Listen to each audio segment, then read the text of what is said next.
Friends, आज हम लोग एक नया टॉपिक लेकर के है और ये टॉपिक आपको पूरे पार्टनरशिप चैप्टर में काम देगा।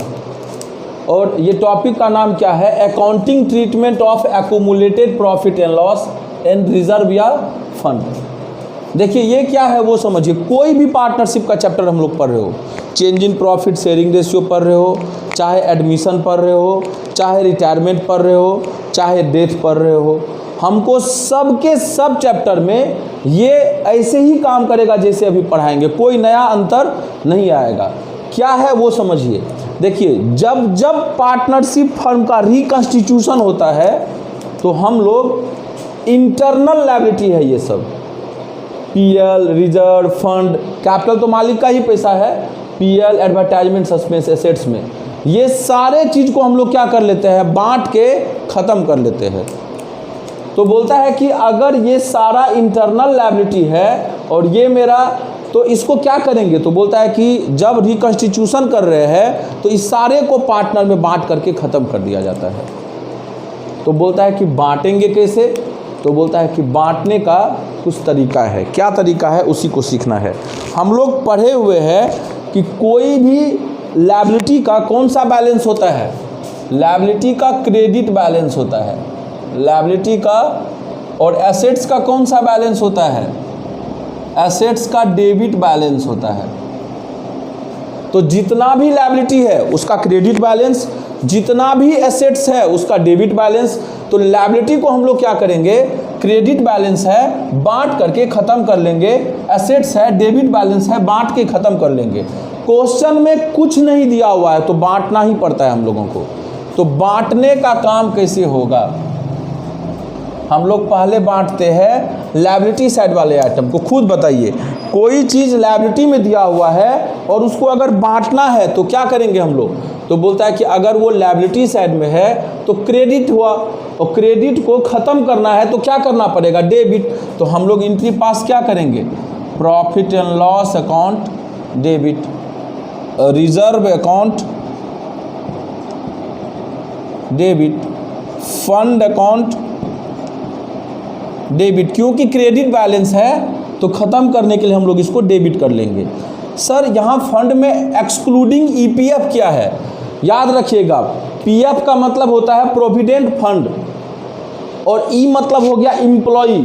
अब बताइए, ये पीएल, रिजर्व और फंड एम्प्लॉई के लिए नहीं था, मालिक का था। और एम्प्लॉई प्रोविडेंट फंड एम्प्लॉई के लिए बनाया जाता है। भारत में एक लॉ है एम्प्लॉई प्रोविडेंट फंड एक्ट, उसके हिसाब से कंपलसरी बनाना होता है एम्प्लॉई के लिए। तो एम्प्लॉई का पैसा है ये एम्प्लॉई प्रोविडेंट फंड, ना कि मालिक का पैसा है। ये मालिक में बढ़ता है, मालिक का पैसा। एम्प्लॉई का पैसा थोड़े मालिक में बटेगा। तो बोलता है कि ये सब बढ़ जाएगा, एम्प्लॉई प्रोविडेंट फंड को नहीं डिस्ट्रीब्यूट करता है किसी चैप्टर में नहीं। तो हम लोग इस सब को बांट लेंगे। किस पार्टनर में बांटेंगे बताइए? कौन सा बैलेंस शीट है ये? ओल्ड। तो इस पर किस पार्टनर का अधिकार होना चाहिए? ओल्ड पार्टनर का। तो ये जब भी बटेगा तो ओल्ड पार्टनर कैपिटल अकाउंट में। ओल्ड पार्टनर कैपिटल अकाउंट किस रेशियो में? ओल्ड रेशियो में बटेगा। यही जर्नल एंट्री हो गया इसका। कोई कंफ्यूजन है इसमें? यानी कि जब भी कोई प्रॉफिट एंड लॉस लायबिलिटी में जो रहता है पीएल, उसका प्रॉफिट बोलते हैं। अच्छा सर, अगर क्वेश्चन में पीएल लिखा हुआ है, ना ये बताया कि वो लायबिलिटी में है और ना ये बताया कि वो क्रेडिट या डेबिट में है, तो प्रॉफिट ऑलवेज किसको माना जाएगा? ऑलवेज प्रॉफिट ही मानते हैं, लॉस नहीं मानते हैं। लॉस होता तो डेबिट बैलेंस हो जाता। पीएल डेबिट बैलेंस या तो एसेट्स में दिया हुआ रहेगा या लिख देगा डीआर, तभी लॉस मानेंगे हम लोग। अदरवाइज हम लोग इसको लायबिलिटी मानते हैं, यानी प्रॉफिट मानते हैं, यानी क्रेडिट बैलेंस मानते हैं। अब इसको बांटना है, डेबिट बैलेंस है, ख़त्म करने के लिए क्या करना पड़ेगा? क्रेडिट करना पड़ेगा। तो एंट्री क्या हो जाएगा? टू पीएल अकाउंट, टू क्या हो जाएगा? Advertisement, suspense account. और डेबिट किसको कर देंगे? डेबिट हो जाएगा old partner capital account debit. किस रेशियो में? ओल्ड रेशियो में।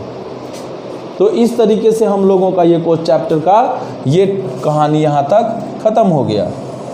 तो ये एक पार्ट हुआ, ये हो गया केस फर्स्ट। अगर क्वेश्चन में कुछ नहीं दिया हुआ है तो यही काम किया जाता है। लेकिन अब आ गया यहाँ पर मेन बात, अगर क्वेश्चन में ये 5 बात लिखा हुआ है,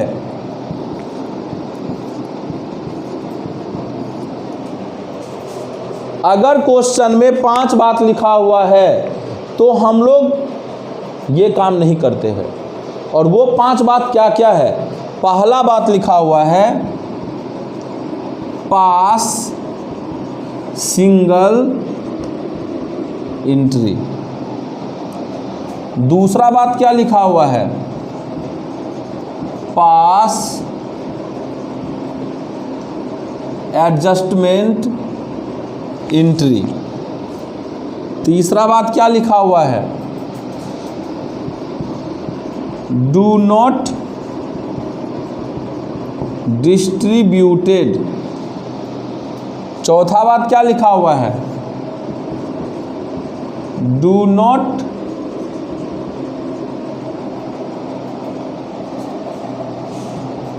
ट्रांसफर टू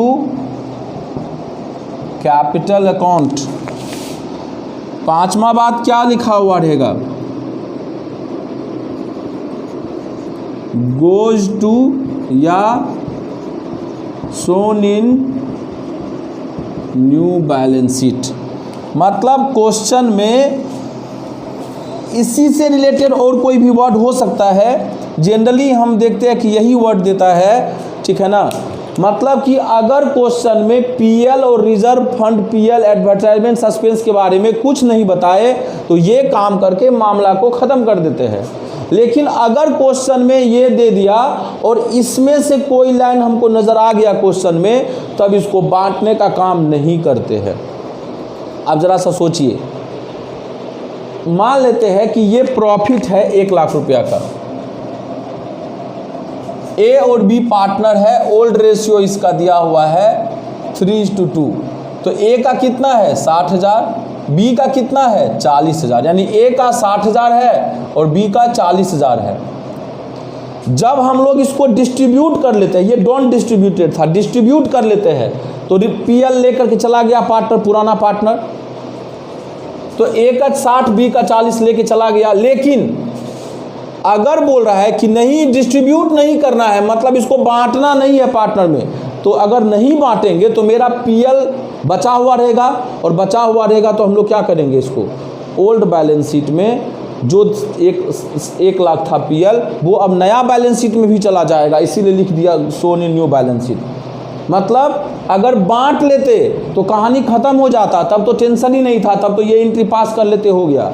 लेकिन अगर क्वेश्चन में इसमें से कोई भी एक बात बता दिया तो अब बांटा नहीं जाता है, तो हम लोग क्या करेंगे, 1 लाख को 3:2 में, यानी 60,000 और 40,000 रुपया को हम लोग क्या कर लेंगे कि ले लेंगे 3:2 में, तो 60,000 40,000 रुपया अगर ये कहानी होता तो करते। लेकिन अब डोंट डिस्ट्रीब्यूटेड बोल रहा है, डिस्ट्रीब्यूट नहीं करना है, इसका न्यू रेशियो दिया हुआ है 1:1। तो अब बताइए कि जो 1 लाख पीएल में पहले ए बी का 60,000 40,000 हिस्सा था, उसमें अब ए बी का हिस्सा कितना कितना हो जाएगा? 50,000 और 50,000, क्योंकि रेशियो तो बदल गया। तो ए क्या बोलेगा कि देखो, पहले जब 1 लाख था पीएल तो मेरा 60,000 था, लेकिन अगर तुम इसको फिर से पीएल बैलेंस शीट में दिखाओगे तो मेरा हिस्सा हो जाएगा 50,000। तो 1 लाख में 60 था, अब मेरा 1 लाख में 50 हो जाएगा। हमको तो 10 का नुकसान है। तो बोले हाँ, तुमको तो नुकसान है, तुम तो 10,000 सेक्रीफाइस कर रहे हो। और ये क्या बोलेगा, हम तो 10,000 गेन कर रहे हैं, क्योंकि हमको पहले 1 लाख में मेरा 40 था, अब 1 लाख में मेरा 50 हो गया, यानी ये 10,000 गेन कर गया। तो ए और बी बोला कि एक काम करते हैं, आपस में एडजस्टमेंट कर लेते हैं, इसीलिए एडजस्टमेंट एंट्री पास करना पड़ता है, या इसको सिंगल एंट्री भी बोलते हैं। बोला आपस में कैसे एडजस्टमेंट करोगे, तो बी बोला कि हम तुमको दे देते हैं ए को, यानी जो सेक्रीफाइस किया उसको मिलेगा और जो गेन किया वो देगा। तो जो देगा उसको नुकसान होगा, डेबिट करेंगे कैपिटल को, जो लेगा उसको फायदा होगा, उसका कैपिटल बढ़ जाएगा, क्रेडिट हो जाएगा। तो एंट्री हो जाएगा B capital account debit to A capital account, इसीलिए इसका जर्नल एंट्री हो जाता है। ध्यान से रखिएगा कि इसमें दो सिचुएशन होता है, या तो क्रेडिट बैलेंस होगा या फिर डेबिट बैलेंस होगा। और क्रेडिट बैलेंस के लिए क्या जर्नल एंट्री पास कर देंगे हम लोग? क्रेडिट बैलेंस के लिए जर्नल एंट्री पास हो जाएगा। देखिए बी क्या था, गेन, तो एंट्री हो जाएगा gaining partner capital account debit to sacrificing partner capital account. और डेबिट बैलेंस के लिए क्या एंट्री हो जाएगा? Sacrificing partner capital account debit to gaining partner capital account. मतलब इसके लिए ये एंट्री और इसके लिए ये एंट्री, एक ही एंट्री में हम लोग काम कर लिए, इसीलिए इसका नाम सिंगल एंट्री है। एडजस्ट कर रहे हैं, एडजस्टमेंट एंट्री। डिस्ट्रीब्यूट नहीं किए, कैपिटल में भी ट्रांसफ़र नहीं किए, यहाँ कैपिटल में ट्रांसफ़र कर दिए थे ओल्ड पार्टनर में, लेकिन यहाँ किए नहीं, यहाँ एडजस्टमेंट हो रहा है और नया बैलेंस शीट में इसको शो कर देते हैं। ये सब बात बता दे तो हम लोग ये काम करेंगे और इसी पर हम लोगों का क्वेश्चन है। एक दो क्वेश्चन हम लोग देखते हैं। जैसे एक क्वेश्चन आपकी किताब में दिया हुआ है, बोल रहा है कि XYZ पार्टनर है, प्रॉफिट रेशियो 4:3:2 में है, ओल्ड रेशियो देखिए दिया हुआ है 4:3:2 और नया रेशियो इक्वल है।